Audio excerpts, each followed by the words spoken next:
Let's try to straighten out what this God thing is, or this God guy, or this God lady, or this God being. When we say God, it's been so lessened by the traffic or by the frequency of it being used in negative ways, where people think that there's a preference coming from that which recreated all things. Even the ability to say the word God, or be able to say any word, or to make any sound, any thought, any action. People should try to understand that instead of coming from their own egoic personal spot and thinking that we are the greatest form that God's ever created, man is God's greatest creation. Well, if we did the greatest things, that would be true. We do also have the greatest possibility and the greatest option or potential to. But if we don't use that in a proper way, I'm not going to say a good way or a right way, because anyone can just flip the whole script or flip the whole table and say, well, whose right is it to say what's the right thing to do or the wrong thing to do? And I would say your heart, your mind. Now, if you're doing evil in the world and somebody harms you, did you deserve it? Because you were doing something which put out negative energy that needed something else to come along and, counteract your negative energy? Well, maybe you needed it if you were doing evil. Now, what happens if you don't know you're doing evil? Things are going to happen naturally to align you. Now, there are already people purposely doing evil.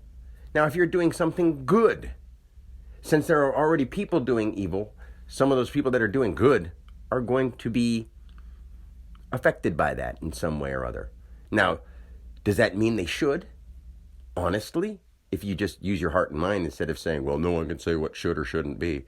Well, if they don't stand up for themselves, or if we aren't honest with each other, or if they don't learn how to actually learn, or how to actually take in information, then in a way they don't deserve it, but they were sort of heading for that kind of problem in the first place if they weren't thinking.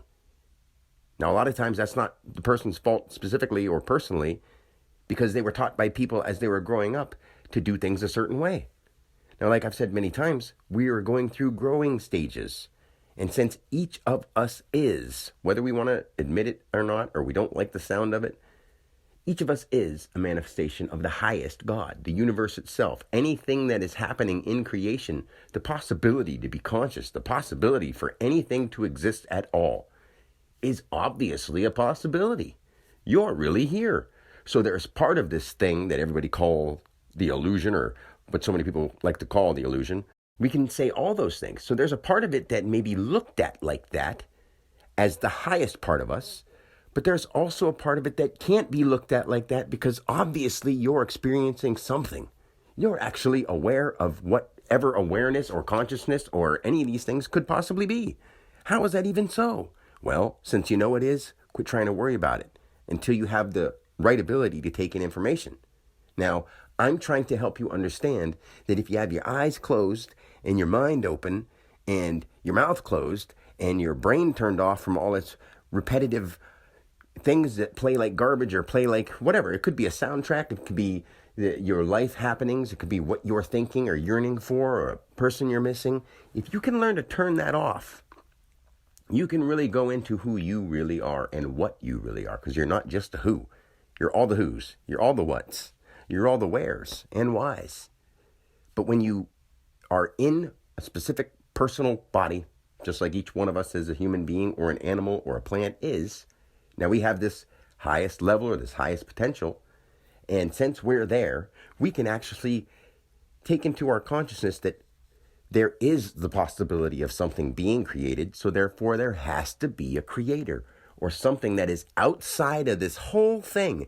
The spiritual part, the mental part, every possibility, the physical part, of course, but outside every idea we have of spirit and soul and consciousness, there's something bigger that doesn't have words and doesn't have anything, that's outside altogether, that controls it in such a way that we'll never get it, or never be able to put it into words. Many of us do get it, and all we'll do is try to spend our lives talking about it.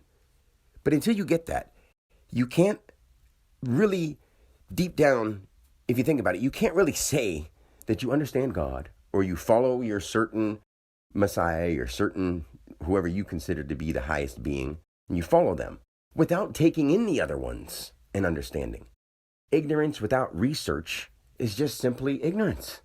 Just simply ignorance. If you don't look into, maybe say somebody confronts you with something that goes against what you think, what you believe, or what you really think you know, you got to look into it.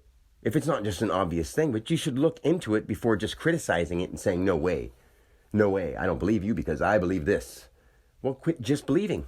Start knowing. And the way you know is by finding out people who actually know and can show you. And when they can, why would you just reject it and try to want to run back into what you were comfortable with? You obviously have to realize that those are the things you're supposed to be getting over, running back to what makes you comfortable. Now, do you have to fight for yourself in a physical way? Well, your daily actions. You shouldn't have to go shoot it out in a big war. But if some people don't do something soon, there's going to be a lot of people who feel that that's the way to do it. So that, therefore, good people may be involved. They may get lucky and not be involved. But if we don't start straightening out, a lot of this won't even be people having the chance to fight back. It'll be a bunch of people who have been too afraid to say anything that are just going to get moved in on, and they're going to be told what to do, and they're going to do it because they don't know how they can not do it because they don't have the way to fight back or the way to even prepare themselves for it. And what some people are trying to do is prepare them for it because they feel intuitively or deep down, or some of us have a knowing that something is coming, and whether it's something horrible or something that requires a lot of change and effort, either one's so traumatic for people and so scary for people. We need to want to move towards a change, but a change we decide on, not a change that's inevitable. Most people say stuff like, no one's ever going to change, but everything literally changes every moment. The weather, the time, the place you're at, the way you're thinking, everything. So all it takes is for something new to be put in front of your attention for you to actually start focusing on what's better. And what comes before that is caring about what's best. If you have anyone around you in this world that isn't just you, focus on what's actually best for them. Not giving them moments of gratification, not making sure they're happy for a second, and not feasting your own desires on whatever sick, twisted thing it may be in the world. If you want to have a good impression on your loved ones, your family and friends, then maybe you ought to really care what's going on instead of just believe what you've heard. Start looking into it. Because you are a manifestation of the whole universe itself. You may not want to call it God, but that's what God is. God is everything and everyone and every possibility. And it's outside that. And I know, I've seen it. That's what I'm saying. I've seen light start and dark start. And it's so hard to try to put into words because people just think it's some dude saying it. But I'm only saying this because I actually know how this living body that I know I feel. I've got nerves. When I touch my arm with my other hand, I feel it. When I slap my knee, I feel it. When I wrinkle my nose or blink my eyes, I can tell it's happening and I feel it. I'm hoping that there are really other people out there who have that ability. And if they do, maybe they should like it enough to realize that there's something inside you that controls all that. And that comes from somewhere. And I can tell you about it and show you about it. And I'd love to. But you've got to drop some of this other stuff outside that you know doesn't mean anything, but you like. I'm not telling you have to, but in order for you to have the time and have the attention to create those new memories and actually keep them in your head instead of all the stuff that you've already been doing, you've got to basically empty out your mental basement and your mental attic and then fill both of those areas up with new stuff, like your lower brain and your upper brain. I'm just trying to say in creative ways, you know. That's all I'm going to really say in this one, but just think about it. You really are. Whether you take it to this highest degree and want to think of you being this some man up in the clouds when you die that looks down on everything else and was the one who did it all, or if you want to feel like you're this little old me looking up to the sky saying, oh, Creator, why? You can do both. You should actually be in the middle and realize that we're all part of this. And from the last blade of grass to the last imaginary thought in someone's head, that's you too. You're just living in one vibrational pattern during this lifetime. And when this lifetime's over, life never stops. You'll just have another lifetime. And it doesn't have to be anything like this. It can be way beyond your imagination, which really means you won't be able to imagine it. And that's the whole challenge, is this time to get so much garbage out of your head that you can imagine something new in a completely different way. And that may be hard for people to understand. So like I said, that's it for this one.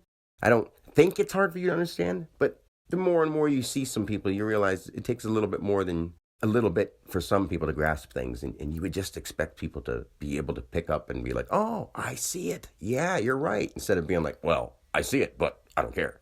It's weird. Even the oldest adults do that. But anyway, until next time, peace and God bless. That's who we all are. And don't let it go to your head.